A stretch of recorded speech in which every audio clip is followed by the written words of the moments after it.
कया चक्षुरुन्मिलितं येन तस्मै श्रीगुरुवे नमः। श्रीचैतन्यमनोभीष्टं स्थापितं येन भूतले स्वयं रूप कदा मह्यं ददाति स्वपदान्तिकम्। वन्देऽहं श्रीगुरो श्रीयुतपदकमलम् श्रीगुरुं वैष्णवांश।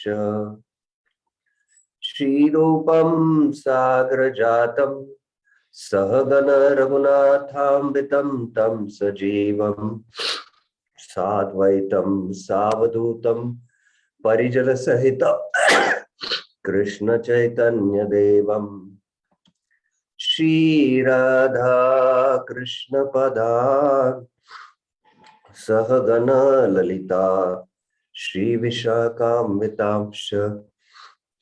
नमो ओं विष्णुपादाय कृष्णपृष्ठाय भूतले श्रीमते भक्तिवेदांत स्वामिन्निति नामिने। नमस्ते सारस्वते देवे गौरवाणी प्रचारिणे निर्विशेष शून्यवादी पाश्चात्य देश तारिणे। हे कृष्ण करुणा सिंधु दीनबंधु जगतपते गोपेश गोपिका कांत राधा कांत नमस्तुते। सप्त कांचन गौरांगी राधे वृंदावनेश्वरी वृषभानुसुते देवी प्रणमामि हरिप्रिये। वाञ्छाकल्पतरुभ्यश्च कृपा सिन्धुभ्येव च पतितानां पावनेभ्यो वैष्णवेभ्यो नमो नमः। जय श्री कृष्ण चैतन्य प्रभु नित्यानंद श्री अद्वैत गदाधर श्रीवासादि गौर भक्त वृंदा। हरे Krishna Krishna Krishna Hare Hare Hare Ram Ram Ram Hare Hare. Hare Krishna. So welcome to the Saturday and Sunday Sri Harinam Chintamani series. Yesterday we finished the discussion on Guru Avagya. Disrespecting the demigods. To think that are equal or independent of the Vishnu. So quite elaborate discussion Bhaktivinoda Thakur has done in that context. Bhaktivinoda Thakur goes on to explain what is Vishnu Tattva, what is the qualities of Vishnu, qualities of Shiva, qualities of the Jiva, and how all the demigods are also servants of Vishnu. And Vishnu is the supreme. And then they are neither equal nor independent. And then what are the practical application point of view? Bhaktivinoda Thakur, how should a grahastha lead his life and not commit this offense? So like that, very systematically, Bhaktivinoda Thakur discussed chapter 5. Now, chapter 6 is the third offense, that is disobeying the spiritual master, Gurur Avagya. Gurur Avagya means not following the order of the spiritual master. Now, again, in this context, Bhaktivinoda Thakur will describe the Guru Tattva. Who is the Guru? What is the position of the Guru? And he is a manifestation of the Supreme Personality of Godhead. So, by following the spiritual master, one can attain success. And if one doesn't obey the order of the spiritual master, it will cause failure. So in that sense, Bhaktivinoda Thakur is going to speak on the Guru Tattva with respect to dealing with Guru Avagya. So let us now begin with chapter 6. Panchatattva Jaya Jaya Shri Radha Madhav Jaya Navdeep Vraja Yamuna Vaishnav. Glory to Panchatattva. Glory to Shri Radha Madhav. Glory to Navdeep Vraj, the Yamuna and the Vaishnavas. So this is the Mangalacharan verse. Text 2. Text 1 to 5. It's almost like a Mangalacharan in the background. Haridas बोले प्रभु करे निवेदन तृतीय अपराध नामे ए रूपे घटन. Haridas Thakur said, Haridas बोले, O Lord, Prabhu, now I will describe the third offense. Tritiya nama e rupe ghatan. I will describe. Ghatan means to describe. Visdari bolibe ami tumar agyaya e sab aparadha guru avagyaya. By your command, tumar agyaya, I will elaborately describe all the offenses that come from disobeying the spiritual master. E sab aparadha guru avagya.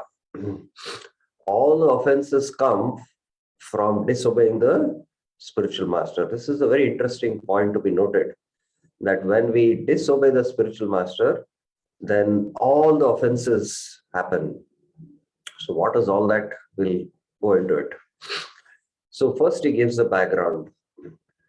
Bahu yoni brahmi manava sharira durlabha shubhada ati tatapi anitya palekaye yavat jivana sthiti.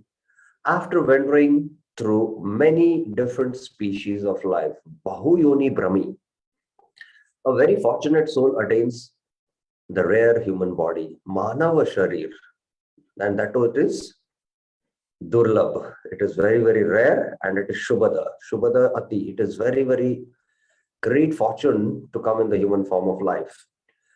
Still, that body is also temporary. Tatapi Anitya. So it is, although it is Anitya, but it is a very great fortune to attain the human form of life.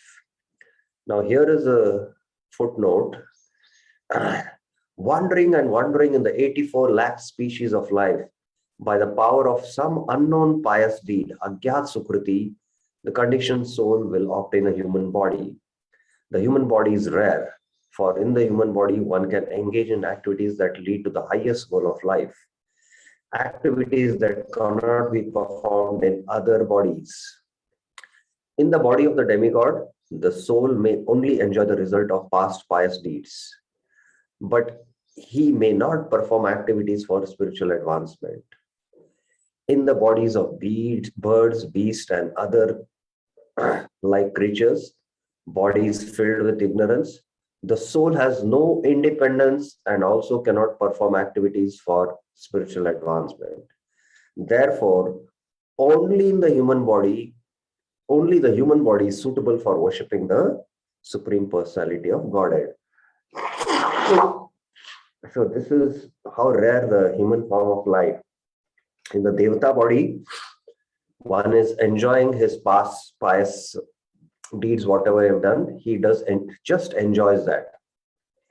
And if he's got a sinful body, like he's got a hellish body, he's suffering in the hellish planets, he's just suffering his past sinful activities.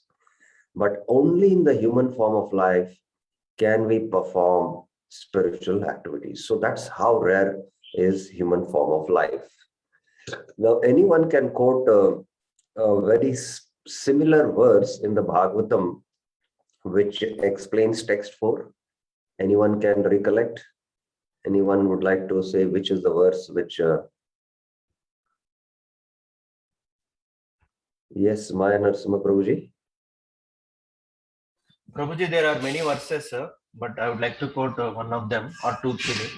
Durlabha manusya deho dehinam kshana bhangura tatrapi durlabham manye vaikunta priyadarshanam.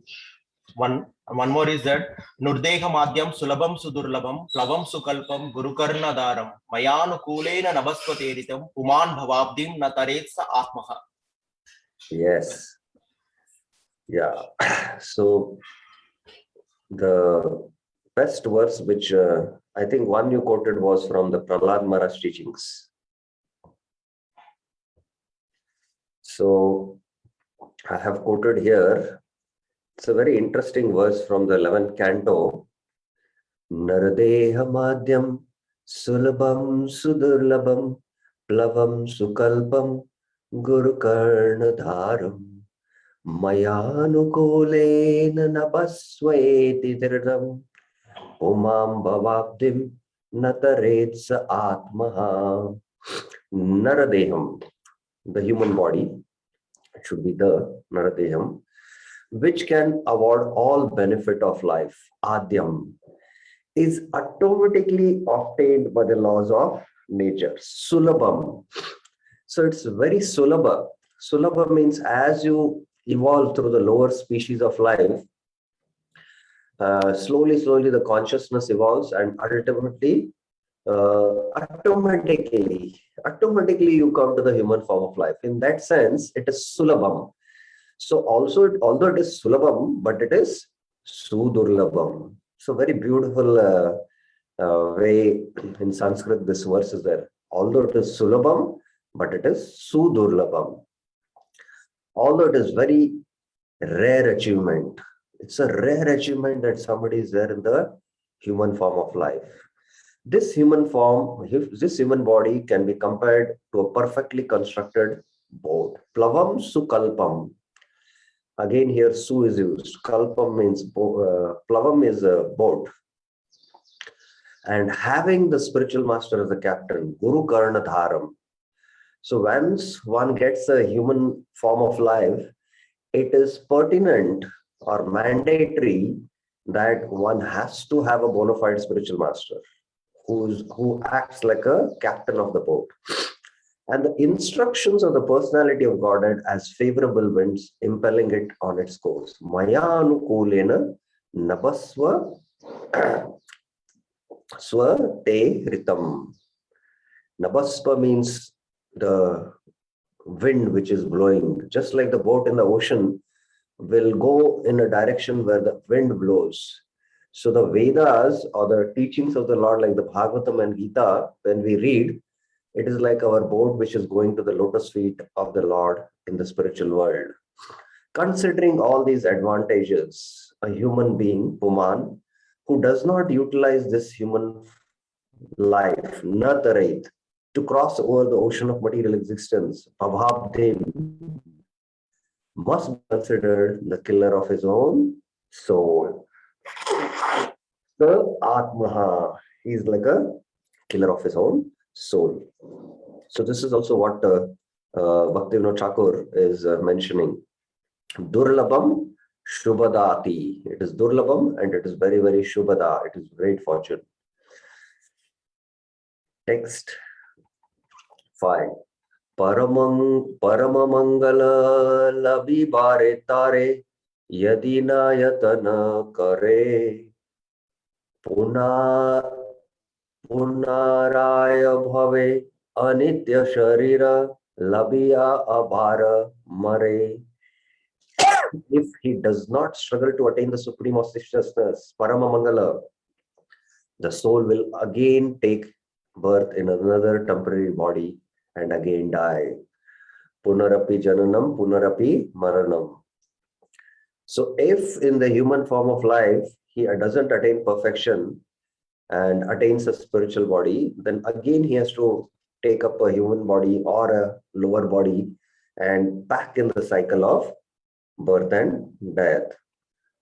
Subodha e hoy sudurlabha naradeha labhiya bhava samsare. Therefore, it should be clearly understood that the human body is very rare and difficult to attain in this world of birth and death.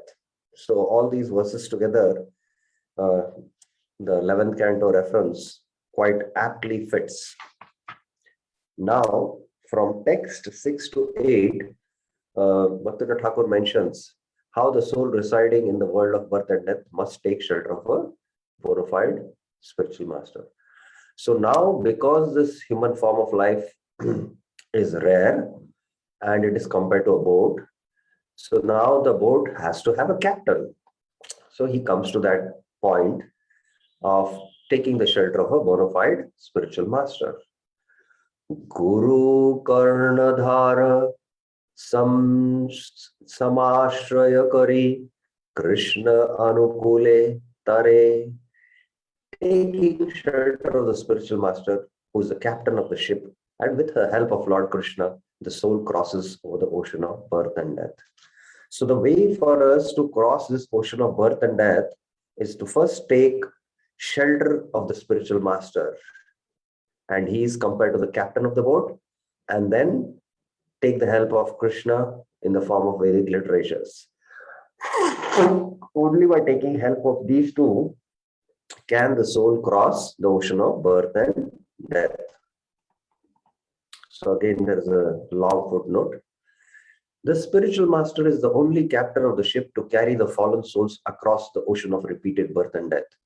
Anyone who does not take shelter of a spiritual master's feet and instead struggles using only the power of his own intelligence to cross to the other side of the ocean of birth and death is a great fool. No one can become perfect in this world without being taught by a spiritual master and on how to act in such a way that the soul may attain the highest goal of life. A person who wants to perform such activities to attain the highest goal of life requires a spiritual master. One should accept a bona fide spiritual master. A spiritual master from the higher varnas is pleasing to the people. If one can find a bona fide spiritual master among the higher varnas, a grahastha devotee need not search for one among the lower varnas. However, one should accept a spiritual master who is bona fide.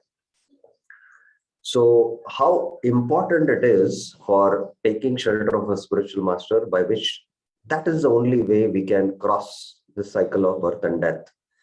And regarding this taking shelter of a bona fide spiritual master from the higher varnas, that all Bhaktivinoda Thakur is going to clarify in the next few verses. We will see that time. Text 7. Shanta Krishna Bhakta Lakshana Ei Guru Sadainya Vachane Tanre Santosha Kariya Krishna Dikshalay Yaya Samsare Pare. The soul should humbly speak to the bona fide spiritual master, who is a peaceful devotee of Lord Krishna. Shanta Krishna Bhakta Lakshana Ei Guru Krishna Bhakta Nishkam Ataiva Shant. There is another verse in the Bhagavatam.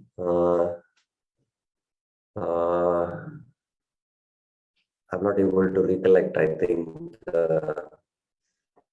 anyone knows where it is mentioned that Koti Shapui Mahamune, I think that one. There the word Shant has come, I think. So this is, yes. Why Narasimha Prabhu has his hand raised. Yes, which is that verse? Muktanaamapi siddhanam narayana parayana sudurlabha prashantatma kotishvapi mahamune. Prashantatma. Prashantatma is that verse, yes. So this is one of the symptoms of the spiritual master. Sa dainya vachane tanra. With humble words, you should approach the spiritual master. Satisfying the spiritual master, the soul accepts initiation in the worship of Lord Krishna. Santosh Kariya Krishna Diksha Loy. In that way, the soul is able to cross the ocean of birth and death.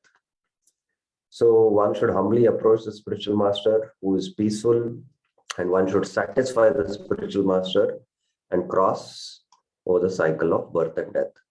Sahaja Jivara Ache Krishne Mati Vritha Tarke Taha Yai Vitarka Chadiya Sumati Ashraya Guru Hate Mantra Pai. Sincerely placing his thoughts in Lord Krishna, he keeps useless material logic far away. Vitarka Chadiya. Abandoning that illogical so-called logic, he takes shelter of the true philosophy. then he accepts a mantra from his spiritual master. So he should, one of the qualification is he should give up vitark, material logic, based on mental speculation. He should give this up. Grihi jivagana varnashrama thake sadguru ashray kare. In this way, a householder staying in varnashram takes shelter of a bona fide spiritual master. Now, again, from the varnashram perspective, how a grahastha takes shelter of a bona fide spiritual master, Bhaktivinoda Thakur is mentioning. From the Vedic tradition point of view, if you see, the sannyasis usually is to not give initiation. The sannyasis are wandering, they are parivrajakacharyas, they are wandering from one place to another and preaching. And in the village, there are the grahasthas who are spiritual masters, who are very elevated, and they is to accept other grahasthas as disciples. So this was how the tradition was. And those who want to take sannyas after the grahastha finishes his grahastha ashram duties and takes to the renounced order of life, then he is to take, the sannyas initiation from the sannyasis. So that was how the tradition is. So Bhaktivinoda Thakur, from that perspective, he is speaking. So that now he'll start clarifying. So now text 9 and 10, whom he should take initiation, from which varna, he comes to the point. If among the brahmanas or higher varnas, a suitable person is present, he should be accepted as spiritual master. Brahmanacharya sarva varna hoy, yadi Krishna bhakti dhare. If he possesses devotion to Lord Krishna, this is very important. If he's a brahmana but he doesn't have devotion, then he cannot be a spiritual master. A brahmana is the spiritual master of all varnas. So among the varnas, brahmana, kshatriya, vaishya, shudra. So among the varnas, the brahmana is the spiritual master of all other three varnas. And if this brahmana possesses devotion, then one should accept him as a spiritual master. Brahmana kulite supatra abhave, anya kule diksha paye, uchchavarna guru grihira uchita guru shishya pariksha. If a suitable person is not present in the Brahmana families, Brahmana kulite supatra abhav, one should accept initiation from the spiritual master born in another kind of family. It is proper for a householder to accept a spiritual master from the higher varnas. So that is how the varnashram system was designed, that one follows the system so that the society, moves very smoothly. In the pastime of Srila Ramanujacharya, there was I'm not able to, Kanchipur. Kanchipur was a great devotee of Varadaraj, and he used to directly talk to Varadaraj while doing seva, chamar seva. That was his elevated position. And Srila Ramanujacharya was coming from a Brahmana family, but he wanted to take initiation from Kanchipur. Kanchipur, although he was fit as a spiritual master because he used to directly talk to Krishna, talk to Varadaraj, but he was coming from a Shudra family. So when Ramacharya approached Kanchipurna did not accept. He said, no, you better take initiation from a Brahmana family. Although Kanchipurna was qualified to initiate Ramacharya, but still he did not do, because he did not want to break the Varnashram system, which was prevalent at that time, that the Brahmanas are superior compared to the Shudras. So although from a spiritual point, it doesn't hold good, But just to not disturb the society during that time, he did not give initiation to Ramanujacharya. Later on, Ramanujacharya took initiation from Mahapurna. He could not take initiation from Yamunacharya because Yamunacharya left the world. He took initiation from Mahapurna.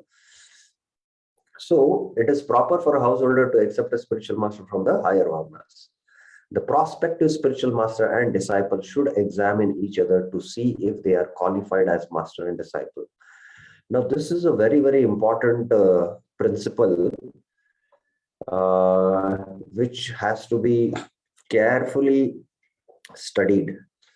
Now, especially in today's ISKCON context, where the spiritual masters practically are traveling, and in the ISKCON centers, the devotees who aspire from the spiritual masters hardly get to know each other, get to meet each other.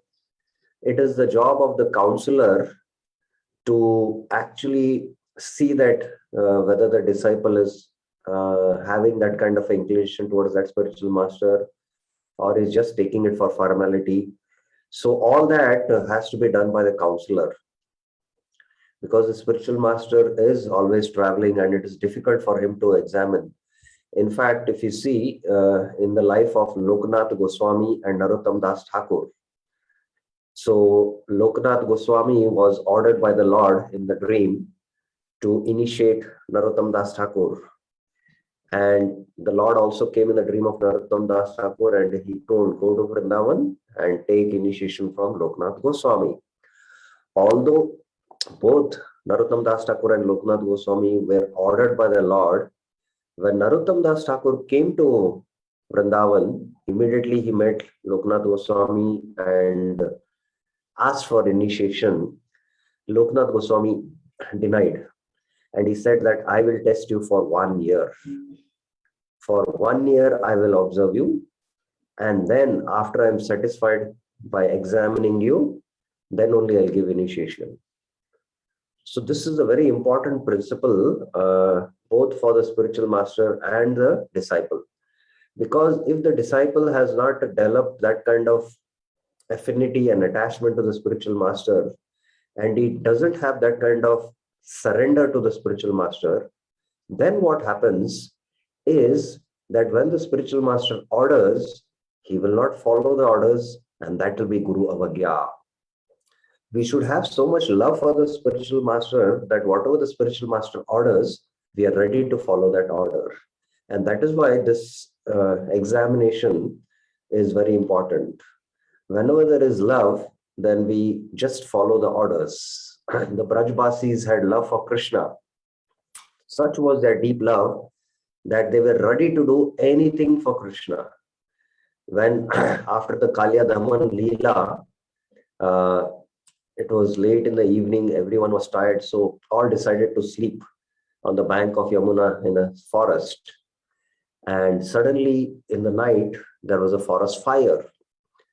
And when this forest fire was there, Krishna did not want to show his mystic powers, his Aishwarya, to his pure devotees, the Brajbasis. So he just requested all his Brajbasis to just close their eyes. And they just simply, obeyed the order of Krishna. And when all of them closed their eyes, Krishna drank the forest fire. So we need to have that kind of faith and love in the spiritual master, which is a manifestation of love for Krishna, that we are ready to follow the orders of the spiritual master. So that's why there has to be examination both from the spiritual master and the disciple. And in this context, the whole onus falls on the counselors. And in fact, if the disciple commits any aparadh toward the spiritual master, it is not the spiritual master who is going to suffer, it is the counselor. So that is also the duty of the counselor now to understand this. Okay. So now text 11 to 13. 11 to 13, personal qualifications are more important than Varna. So now already he mentioned that he should take initiation from the higher Varnas. But now Bhaktivinoda Thakur clarifies that Ultimately, it is the qualifications. Although he might be coming from a lower varna, if he's qualified, then he can act as a spiritual master. Krishna Tattvaveta Prakrita ei hoy so se hoy te pare guru kiba vipra shudra ki grihi sannyasi guru han kalpa taru. A person who knows the science of Krishna is qualified to become a spiritual master. Krishna Tattvaveta. So this verse is there in the Chaitanya Charitamrita also.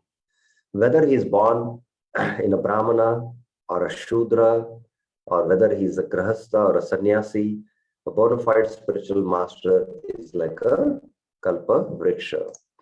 So even in the Bhagavad Gita, I think in 2.7 verse, when Arjuna surrenders to Krishna, I think Prabhupada also quotes this verse. Let me check.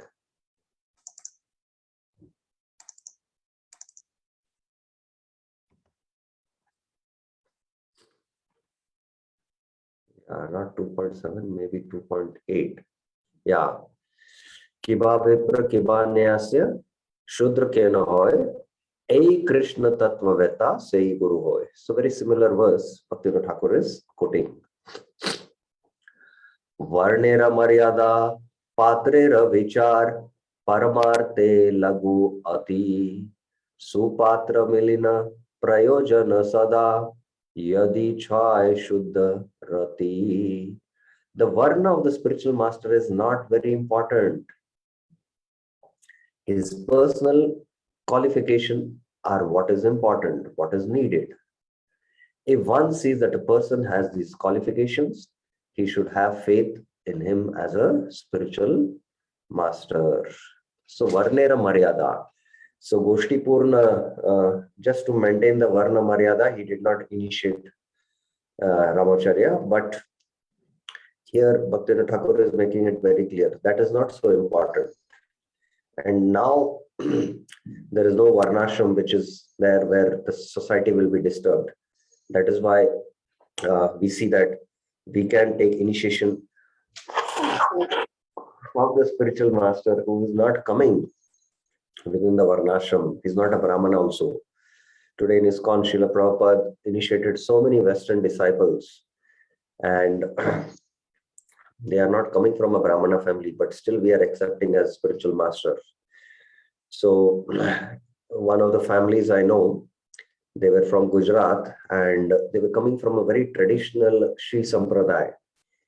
And the son got attracted to ISKCON and he got attracted to a particular foreign sannyasi. I should not use the word foreign, but still just to explain the example.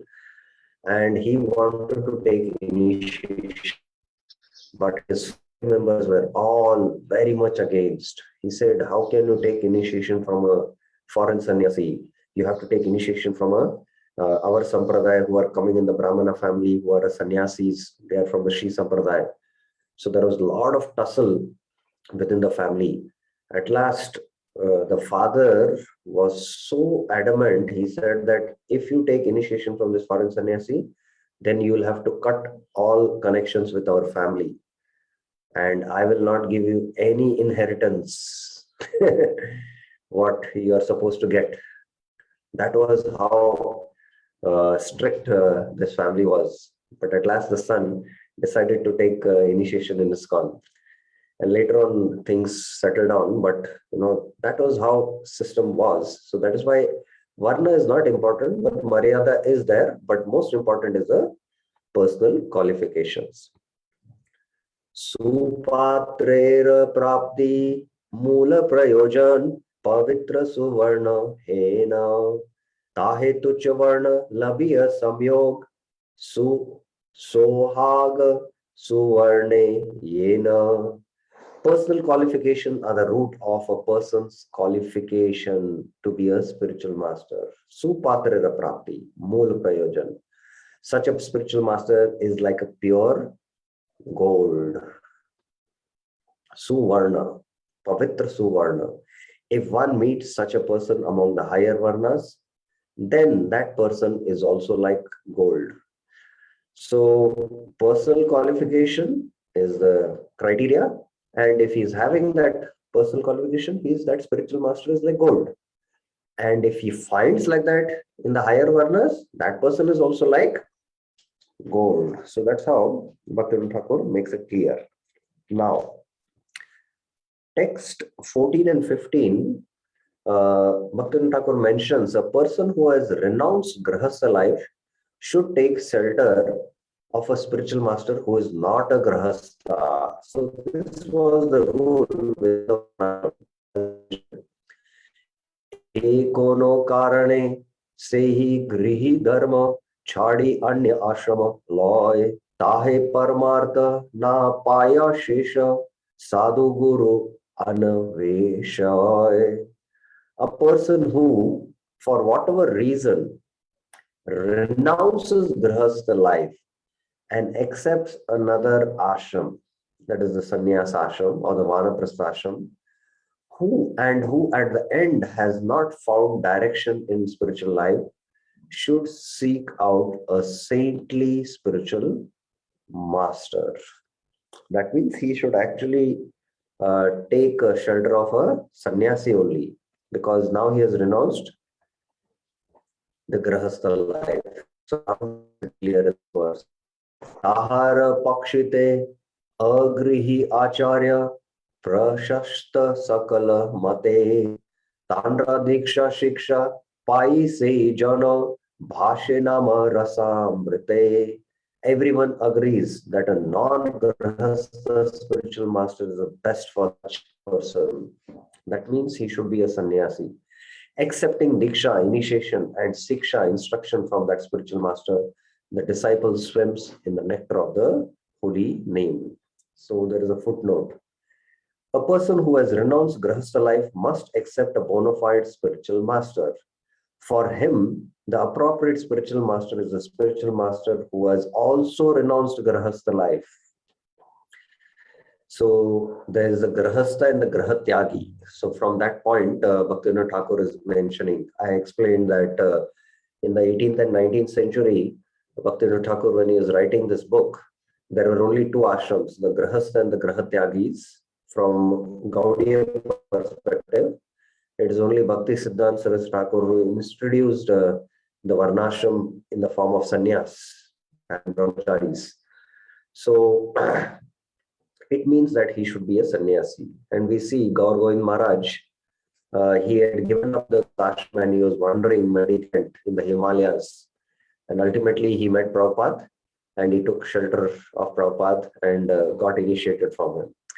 So those who have renounced grahastha ashram, they should also take initiation from a person who has renounced the grahastha ashram. Very important rules Bhaktivinoda Thakur is mentioning about whom we should take initiation from. Text 16 to 18, Bhaktivinoda Thakur mentions, the grahastha devotee who renounces grahastha life should not abandon his previous spiritual master. Grihi bhakta jane virag labhiye chhade samsara vidhi tabu purva guru charan ashray karibe jivana avadi. A grahastha devotee who accepts renunciation should renounce the duties of grahastha life. Still, for his entire life, he should continue to accept the shelter of his previous spiritual master's feet. So when he was a grahastha, he might be initiated by a grahastha spiritual master who will direct him to fulfill all his desires in the grahastha ashram. But when he takes to the grahatyagi order or the renounced order, then he has to take initiation from a sannyasi. So he takes a sannyas initiation. So although now he has got a sannyasi guru from whom he has taken sannyas, but he should still throughout his life accept the shelter of his previous spiritual master. Now we see this in ISKCON that many of the disciples were initiated by Prabhupada, first and second initiation. But later, after Prabhupada left this world, they wanted to take sannyas initiation. So they took sannyas initiation from some of the Prabhupada disciples only who were already sannyasis. So for these devotees, their sannyas guru is different, but their previous guru is Prabhupada, who gave them first and second initiation. So in that sense, one should not abandon the previous guru. That is the point Bhaktivinoda Thakur is making.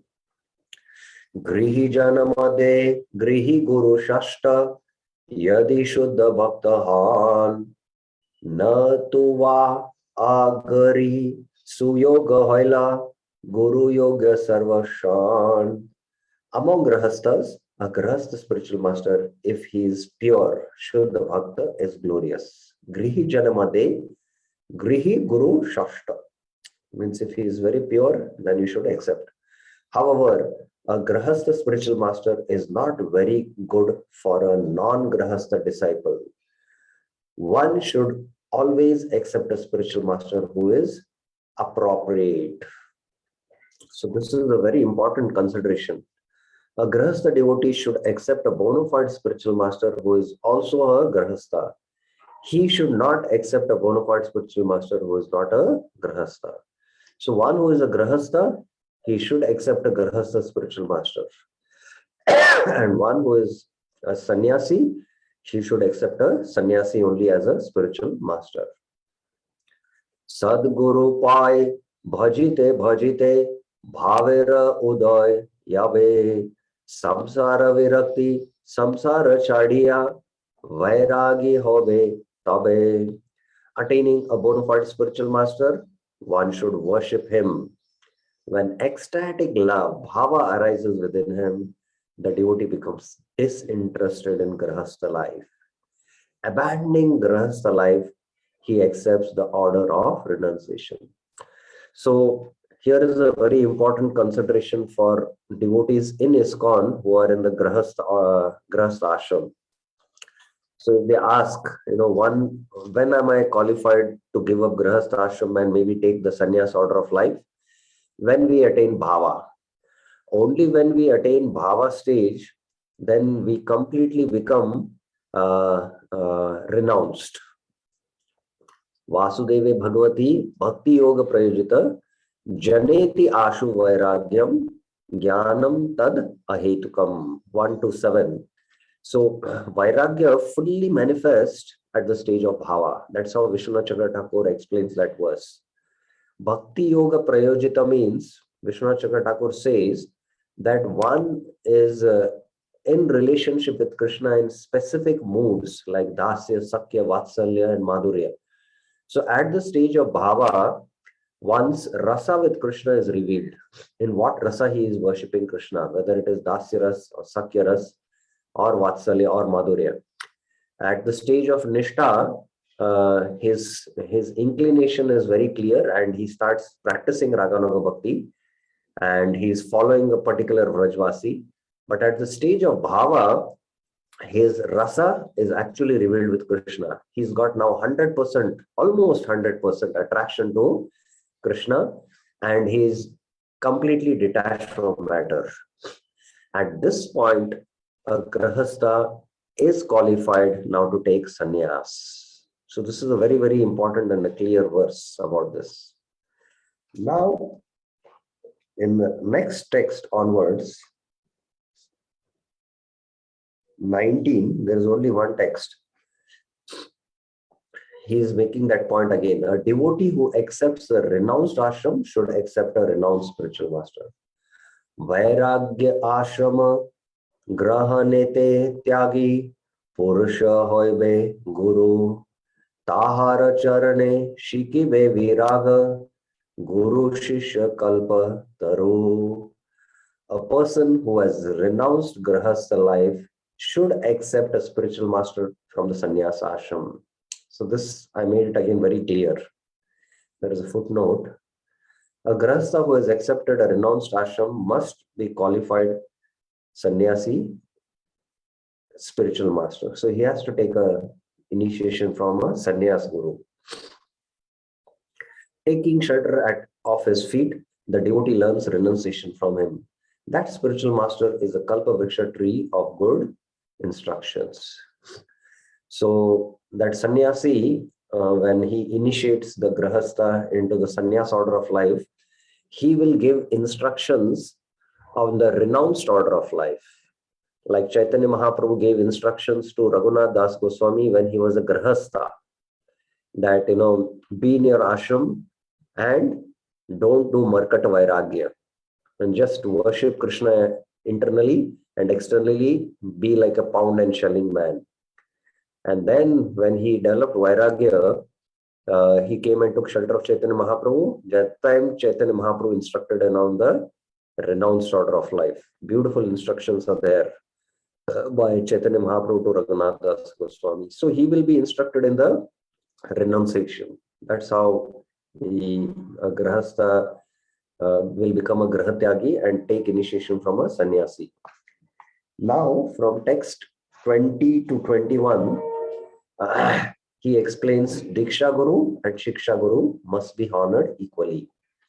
Now he comes to the concept of Diksha Guru and Shiksha Guru. Diksha Shiksha Bheda Guru Doi Prakara Ubhaya Samana Mana Ar Pibe Sujana Paramartha Dhana Anayasa Yadi Chana. Diksha Guru, initiating spiritual master, and Shiksha Guru, instructing spiritual master, are the two kinds of spiritual masters. Both should be honored equally. If he is glorious like a moon, the spiritual master will easily give the most valuable treasure to his saintly disciple. So now comes the very important discussion on Shiksha and Diksha Gurus. Now, maybe it will come in the next point. That time I'll explain again further about this Diksha and Shiksha Guru. Now, what is the function of the Diksha Guru and what is the function of the Shiksha Guru? In text 21, Bhaktivinoda Thakur mentions, Krishna Nama Mantra Dena Diksha Guru Shiksha Guru Tattva Data Vaishnava Sakala Shiksha Guru Han Sarva Shubha Bhajanayita. The Diksha Guru gives mantra of Lord Krishna's holy names. The Shiksha Guru teaches the truth about Lord Krishna. Every Vaishnava is qualified to be a Shiksha Guru. Every Vaishnava thus becomes the father of all others' good fortune. Now, first thing which we need to understand is there is no difference between the Diksha and the Shiksha Gurus. And both are spiritual masters. Both are highly elevated. Now, both should be above the stage of Bhava and Prema. Now, in ISKCON, we have the counselor system, or whatever name we call it. Now, they are our counselors, but they are not at the level of a Shiksha Guru, because as I was mentioning, there is no difference between the Shiksha and the Diksha Gurus.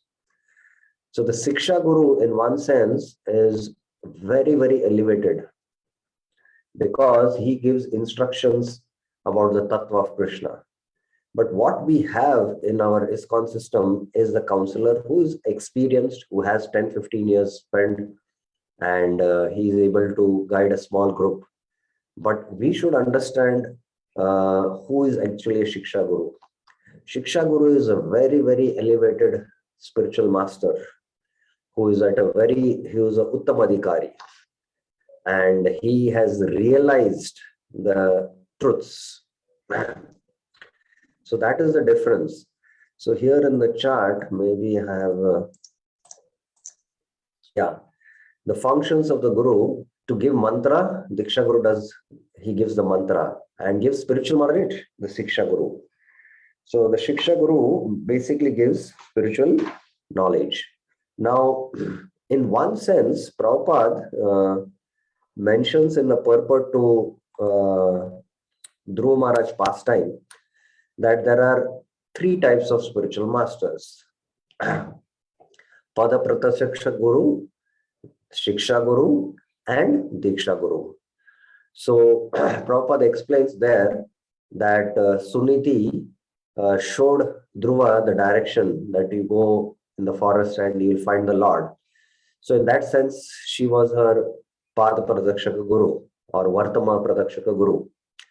And he took Shiksha initially from Narad Muni and also took Diksha. And Narad Muni became both his Shiksha and Diksha Guru. So Prabhupada there, he mentions that it is best that the Shiksha Guru himself becomes the Diksha Guru, which is again very rare, very difficult in ISKCON. Now for Prabhupada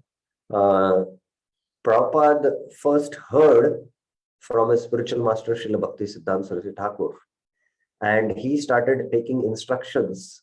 Before also taking initiation, he was taking instructions from him directly. And he was also taking instructions as a grahas from his Bhakti Siddhanta Saraswati Thakur's senior sannyasi disciples. But practically, for Prabhupada, Srila Bhakti Siddhanta Saraswati Thakur was acting as the Shiksha Guru. And later on, the Shiksha Guru himself became a Diksha Guru. Prabhupada took Diksha from Srila Bhakti Siddhanta Saraswati Thakur. This is the best or the ideal, which is the best for the disciple, that the Shiksha Guru, whom we hear, himself becomes the Diksha Guru. Now, this is not practical today in ISKCON scenario.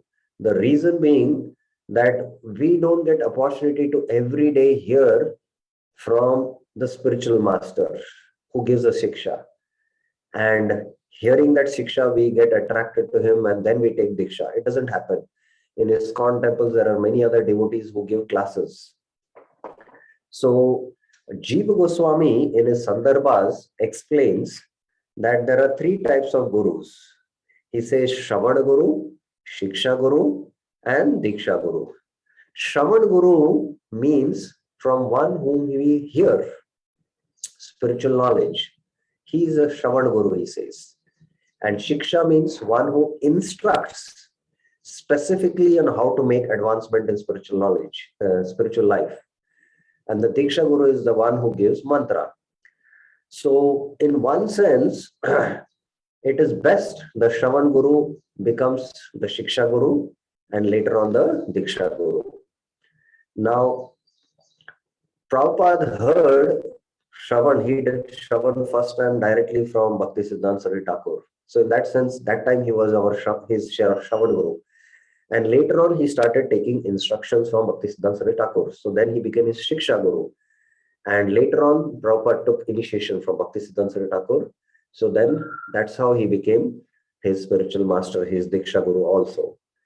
Now, Shravan Guru, in one sense, we hear Shravan, we do Shravan from many devotees in our Bhagavatam classes or wherever we are residing. So, Shravan Guru is quite different. For us, Shravana we do from many devotees who are at the intermediate stage or the Madhyamadhikari. But Shiksha Guru and Diksha Guru are both Mahabhagavats. This is very, very clear. Our counselors are not our Shiksha Gurus. Many times devotees use this term that my counselor is my Shiksha Guru. We might equate that term there, but technically speaking, Shiksha Guru is a Mahabhagavat. So that we should be very, very clear. We, because we have access to our counselors for our genuine spiritual inquiries and spiritual guidance, they are at best counselors, but they cannot act at the level of a Shiksha Guru who is a Mahabhagavat. So this is a very important point which we should understand. Now, from text 22 and 23, Bhaktivinoda Thakur mentions about the Sampradaya. of Guru Sampradaya. What is the Guru Sampradaya? So any questions, any clarifications you have up till now what we discussed? Maya Narasimha Prabhuji. Hare Krishna Prabhu Dandavat Pranam Prabhuji. Prabhuji, for Diksha Guru in ISKCON, we have some system which gives authority to give initiation. That's how they becomes Diksha Gurus. But how about Siksha Gurus, Prabhuji? Siksha Gurus, he himself decides to counsel somebody and give him instructions. How to see that, Prabhu? Yeah, this is a very important point, that in ISKCON we know who is qualified to give Diksha, because the GBC gives that adhikar, that now he is, he can be an initiating spiritual master. But Shiksha Guru, that's why that is not so clear. Now it is for the disciple to see whether the Shiksha Guru is a Mahabhagavat. And that can be understood when we are in touch with him, when we hear from him, when we understand his spiritual position. So we should be very clear about, who is a Shiksha Guru. That's what one of the very senior devotees was mentioning, that ISKCON still doesn't give a designation of who is qualified as a Shiksha Guru. But definitely he is a Mahabhagavat. That we should be very clear. And we'll have to recognize. And with our experience, we'll come to know when we interact and when we hear from him, how realized his knowledge is in the matter of giving instructions and giving lectures. From there, we can recognize. Based on that, we can take instructions from him. So that's how we'll have to do in this context, in today's ISKCON context. Is it clear? Yes, Prabhuji. Prabhu, is it better that always we take Siksha from the senior disciples of Diksha Guru, so that we will not be confused and conflicted?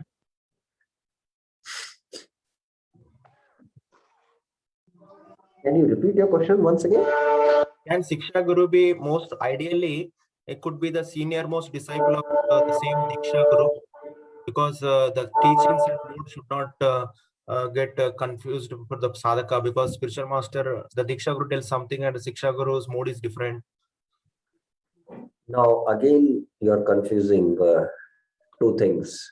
See, if you're taking counselor from a senior devotee whose spiritual master is same as our spiritual master, he might not be at the level of a Shiksha Guru. That is first thing you have to understand.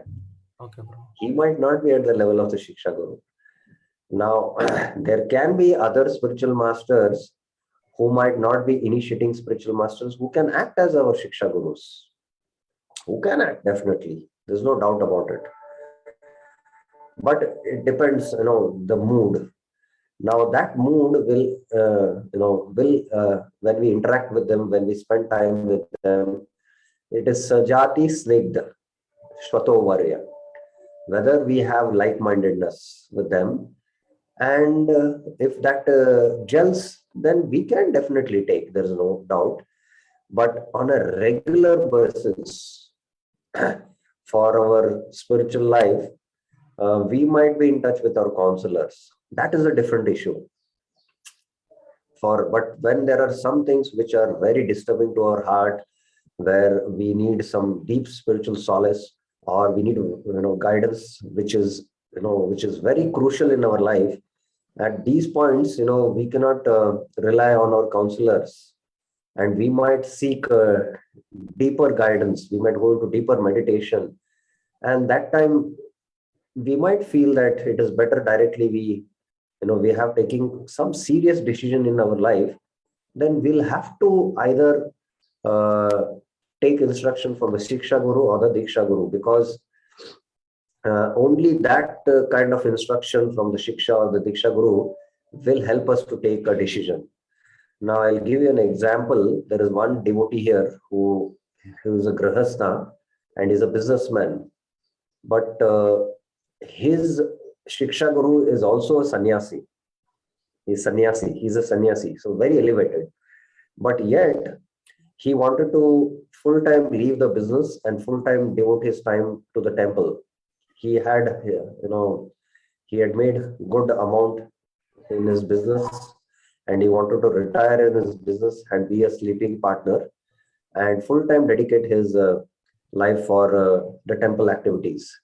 So when he had to take this decision, although his Shiksha Guru was guiding him, who's also a sannyasi, but yet he went to his Diksha Guru with his family and had a meeting and discussion. And only when he got these blessings from his Diksha Guru also, that time he decided to take full-time voluntary service in the temple. So that time we can see that some crucial decisions we have to rely sometimes on the Shiksha Guru or the Diksha Guru and not the counselors. So that is the difference we can see. Okay. Okay, Now, if thank the you. spiritual master left body, his disciple can accept another spiritual master.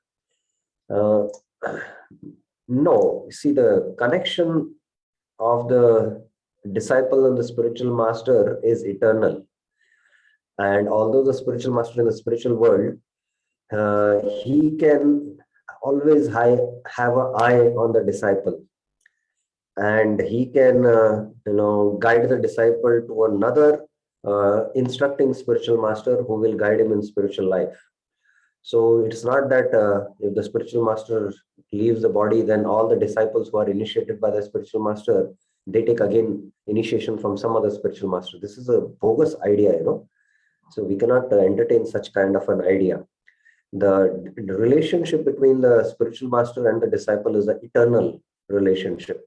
Janma Janme, Prabhu Sai Hai. In the Guru Vandana, we discuss this. So Bhaktivinoda Thakur is going to come to these points later on also. So that time we'll further discuss. Any other questions, clarifications? Anyone has? Swapnil. Yes, Prabhuji. Hare Krishna Prabhu, Dandavat Pranam. Yes. Prabhu, if the Shiksha Guru is, if it is ideal to have Shiksha Guru itself as a Diksha Guru, then why in ISKCON many places we have two different gurus? See, firstly, you have to understand that Shiksha, Bhaktivinoda Thakur will come to the point that Diksha Guru is only one, but we can have many Shiksha Gurus. Now, as I was mentioning, the Shiksha Gurus or the Diksha Gurus are sannyasis who are always traveling, and it is difficult for the Diksha Gurus to impart direct knowledge or instructions on spiritual life to the disciple. So being that scenario, that time if the Shiksha Gurus are locally available, then we can take instructions from them. Because the rules of both the Shiksha and Guru, the Diksha and Shiksha Gurus is quite different. The Diksha Guru gives mantra and the Shiksha Guru gives instruction on how to advance in spiritual master. In one sense, the Diksha Guru also can give instructions on how the disciple should make advancement. So when we are connected to our Diksha Guru, we hear his lectures. So from his lectures, we are inspired how we should make further advancement. So in that sense, the functions are dual. That although the Diksha Guru gives the mantra, he can also give instructions. The Shiksha Guru can act as Diksha Guru. But because the Diksha Guru is traveling on a regular basis,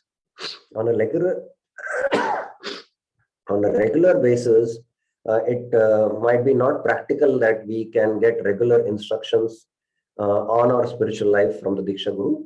And that is why it is better to have the Shiksha Gurus whom we can confide to. And at the next level, we should have also counselors who are quite experienced in spiritual life, spent 10-15 years, and they are able to guide us in our spiritual life also. So this kind of a system is there in today's scenario, in today's ISKCON scenario, because previously it was quite different. In the village, the Grahasthas is to stay, and there among them there is to be a Grahastha disciple, a spiritual master, and they should take initiation from them.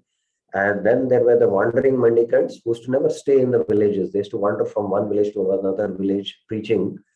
And only when the grahasthas used to become grahatyagis, then they used to